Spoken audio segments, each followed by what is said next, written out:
சங்கீதம் 73 அதிகாரம். சுத்த இருதயமுள்ளவர்களாகிய இஸ்ரவேலருக்கு தேவன் நல்லவராகவே இருக்கிறார். ஆனாலும் என் கால்கள் தள்ளாடுதலுக்கும் என் அடிகள் சறுக்குதலுக்கும் சற்றே தப்பிற்று. துன்மார்க்கரின் வாழ்வை நான் காண்கையில் வீம்புக்காரராகிய அவர்கள் மேல் பொறாமை கொண்டேன். மரண பரியந்தம் அவர்களுக்கு இடுக்கண்கள் இல்லை. அவர்களுடைய பலன் உறுதியாயிருக்கிறது. நரற்படும் வருத்தத்தில் அகப்படார்கள். மனுஷர் அடையும் உபாதியை அடையார்கள். ஆகையால் பெருமை சரப்பணியைப் போல் அவர்களை சுற்றி கொள்ளும். கொடுமை ஆடையைப் போல் அவர்களை மூடிக்கொள்ளும். அவர்கள் கண்கள் கொழுப்பினால் எடுப்பாய் பார்க்கிறது. அவர்கள் இருதயம் விரும்புவதிலும் அதிகமாய் நடந்தேறுகிறது. அவர்கள் சீர்கெட்டு போய் அகந்தையாய் கொடுமை பேசுகிறார்கள். இருமாப்பாய் பேசுகிறார்கள். தங்கள் வாய் வானமட்டும் எட்ட பேசுகிறார்கள். அவர்கள் நாவு பூமியெங்கும் உலாவுகிறது. ஆகையால் அவருடைய ஜனங்கள் இந்த வழியாகவே திரும்புகிறார்கள்.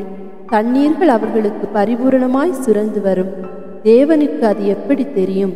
உன்னதமானவருக்கு அதை பற்றி அறிவுண்டோ என்று சொல்லுகிறார்கள். இதோ இவர்கள் துன்மார்க்கர். இவர்கள் என்றும் சுகஜீவிகளாயிருந்து ஆஸ்தியை பெருக பண்ணுகிறார்கள். நான் விருதாவாகவே என் இருதயத்தை சுத்தம் பண்ணி குற்றமில்லாமையிலே என் கைகளை கழுவினேன். நாள்தோறும் நான் வாதிக்கப்பட்டும் காலை தோறும் தண்டிக்கப்பட்டும் இருக்கிறேன். இவ்விதமாய் பேசுவேன் என்று நான் சொன்னேனானால் இதோ உம்முடைய பிள்ளைகளின் சந்ததிக்கு துரோகியாவேன். இதை அறியும்படிக்கு யோசித்து பார்த்தேன். நான் தேவனுடைய பரிசுத்த ஸ்தலத்துக்குள் பிரவேசித்து அவர்கள் முடிவை கவனித்து உணரும் அளவும் அது என் பார்வைக்கு விசனமாயிருந்தது. நிச்சயமாகவே நீர் அவர்களை சறுக்கலான இடங்களில் நிறுத்தி பாழான இடங்களில் விழப்பண்ணுகிறீர். அவர்கள் ஒரு நிமிஷத்தில் எவ்வளவு பாழாய் போகிறார்கள்! பயங்கரங்களால் அழிந்து நிர்மூலமாகிறார்கள். நித்திரை தெளிந்தவுடனே சொப்பனம் ஒழிவது போல் ஆண்டவரே, நீர் விழிக்கும் போது அவர்கள் வேஷத்தை இகழுவீர். இப்படியாக என் மனம் கசந்தது. என் உள்ளின் திரியங்களிலே குத்துண்டேன். நான் காரியம் அறியாத மூடனானேன். உமக்கு முன்பாக மிருகம் போல் இருந்தேன். ஆனாலும் நான் எப்பொழுதும் உம்மோடு இருக்கிறேன். என் வலது கையை பிடித்து தாங்குகிறீர்.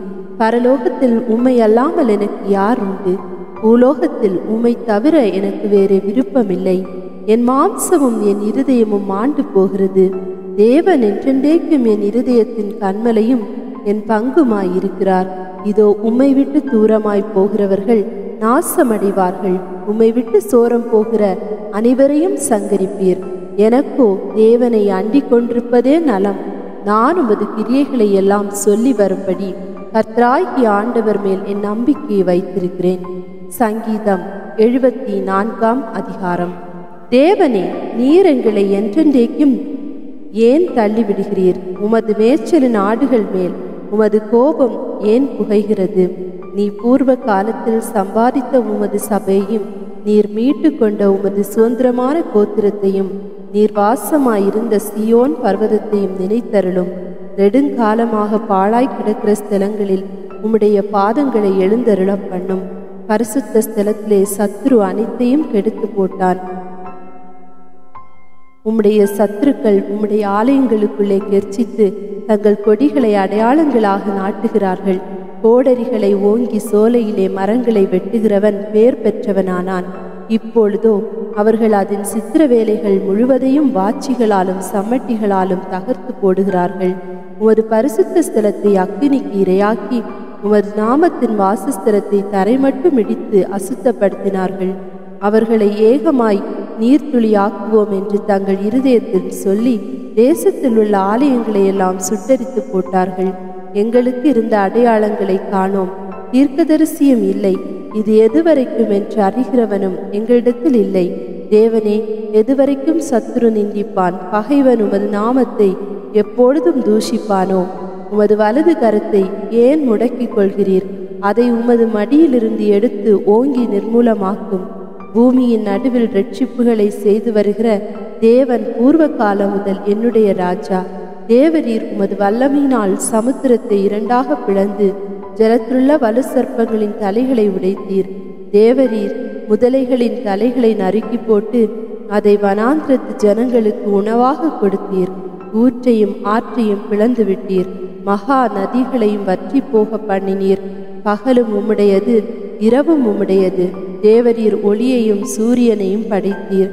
பூமியின் எல்லைகளை எல்லாம் திட்டம் பண்ணினீர். கோடை காலத்தையும் மாரிக்காலத்தையும் உண்டாக்கினீர். கர்த்தாவே, சத்துரு உம்மை நிந்தித்ததையும் மதியீன ஜனங்கள் உமது நாமத்தை தூஷித்ததையும் நினைத்து கொள்ளும். உமது காட்டு புறாவின் ஆத்துமாவை துஷ்டருடைய கூட்டத்திற்கு ஒப்புக்கொடாதேயும். உமது ஏழைகளின் கூட்டத்தை என்றைக்கும் மறவாதேயும். உம்முடைய உடன்படிக்கையை நினைத்தருளும். பூமியின் இருளான இடங்கள் கொடுமையுள்ள குடியிருப்புகளால் நிறைந்திருக்கிறதே. துன்பப்பட்டவன் வெட்கத்தோடே திரும்ப விடாதிரும். சிறுமையும் எளிமையுமானவன் உமது நாமத்தை துதிக்கும்படி செய்யும். தேவனே எழுந்தருளும். உமக்காக நீரே வழக்காடும். மதியின நாளை நாடோறும் உமக்கு வரும் நிந்தையே நினைத்து கொள்ளும். உம்முடைய சத்துருக்களின் ஆரவாரத்தை மறவாதேயும். உமக்கு விரோதமாய் எழும்புகிறவர்களின் அமளி எப்பொழுதும் அதிகரிக்கிறது. சங்கீதம் 75 அதிகாரம். உம்மை துதிக்கிறோம் தேவனே, உம்மை துதிக்கிறோம். உமது நாமம் சமீபமாயிருக்கிறதென்று உமது அதிசயமான கிரியைகளை அறிவிக்கிறது. நியமிக்கப்பட்ட காலத்திலே யதார்த்தமாய் நியாயம் தீர்ப்பேன். பூமியானது அதன் எல்லா குடிகளோடும் கரைந்து போகிறது. அதன் தூண்களை நான் நிலைநிறுத்துகிறேன். வீம்புக்காரரை நோக்கி வீம்பு பேசாதேயுங்கள் என்றும், துன்மார்க்கரை நோக்கி கொம்பை உயர்த்தாதிருங்கள் என்றும் சொன்னேன். உங்கள் கொம்பை உயரமாய் உயர்த்தாதிருங்கள். இருமாப்புள்ள கழுத்துடையவர்களாய் பேசாதிருங்கள். கிழக்கிலும் மேற்கிலும் வனாந்திர திசையிலும் இருந்து ஜெயம் வராது. தேவனே நியாயாதிபதி. ஒருவனை தாழ்த்தி ஒருவனை உயர்த்துகிறார்.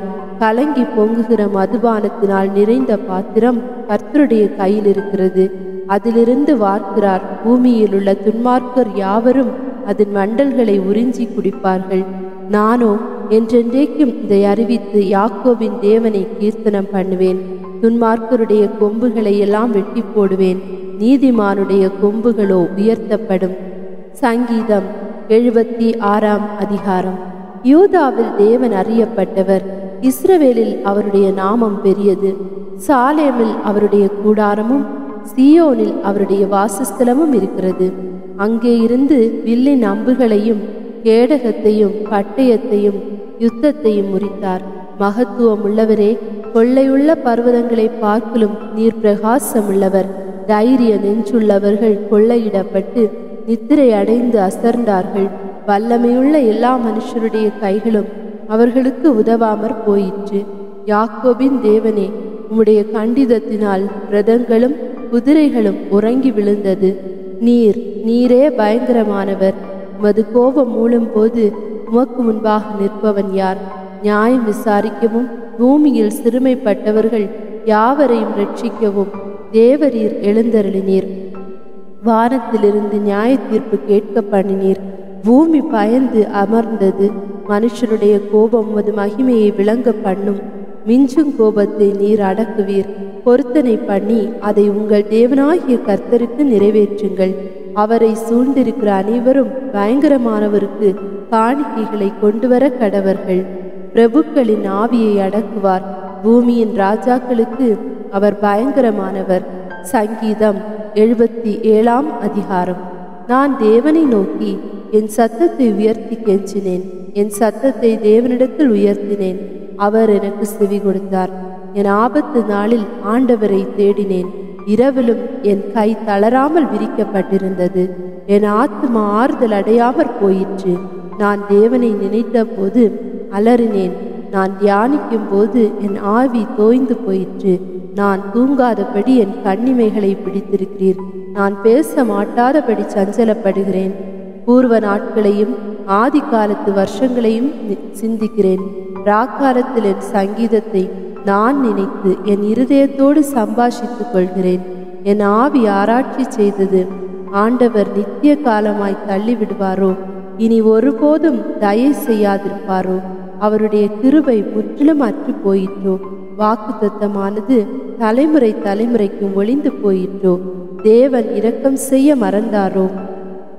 கோபத்தினாலே தமது உருக்கமான இரக்கங்களை அடைத்து கொண்டாரோ? அப்பொழுது நான், இது என் பலவீனம், ஆனாலும் உன்னதமானவருடைய வலது கரத்திலுள்ள வருஷங்களை நினைவு கூறுவேன். கர்த்தருடைய செயல்களை நினைவு கூறுவேன். உம்முடைய பூர்வ காலத்து அதிசயங்களையே நினைவு கூறுவேன். உம்முடைய கிரியைகளை எல்லாம் தியானித்து உம்முடைய செயல்களை யோசிப்பேன் என்றேன். தேவனே, உமது வழி பரிசுத்த ஸ்தலத்திலுள்ளது. நம்முடைய தேவனைப் போல பெரிய தேவன் யார்? அதிசயங்களை செய்கிற தேவன் நீரே. ஜனங்களுக்குள்ளே உம்முடைய வல்லமையை விளங்க பண்ணினீர். யாக்கோபு, யோசேப்பு என்பவர்களின் புத்திரராகிய உம்முடைய ஜனங்களை உமது புயத்தினாலே மீட்டு கொண்டீர். ஜலங்கள் உம்மை கண்டது. தேவனே, ஜலங்கள் உம்மை கண்டு தத்தளித்தது. ஆழங்களும் கலங்கினது. மேகங்கள் ஜலங்களை பொழிந்தது. ஆகாய மண்டலங்கள் முழக்கமிட்டது. உம்முடைய அம்புகளும் தெரிப்புண்டு பறந்தது. உம்முடைய குமுறலின் சத்தம் சுழல் காற்றில் முழங்கினது. மின்னல்கள் பூச்சகரத்தை பிரகாசிப்பித்தது. பூமி குலுங்கி அதிர்ந்தது. உமது வழி கடலிலும் உமது பாதைகள் திரண்ட தண்ணீர்களிலும் இருந்தது. உமது காலடிகள் தெரியப்படாமற் போயிற்று. மோசே, ஆரோன் என்பவர்களின் கையால் உமது ஜனங்களை ஒரு ஆட்டு மந்தையைப் போல வழி நடத்தினீர்.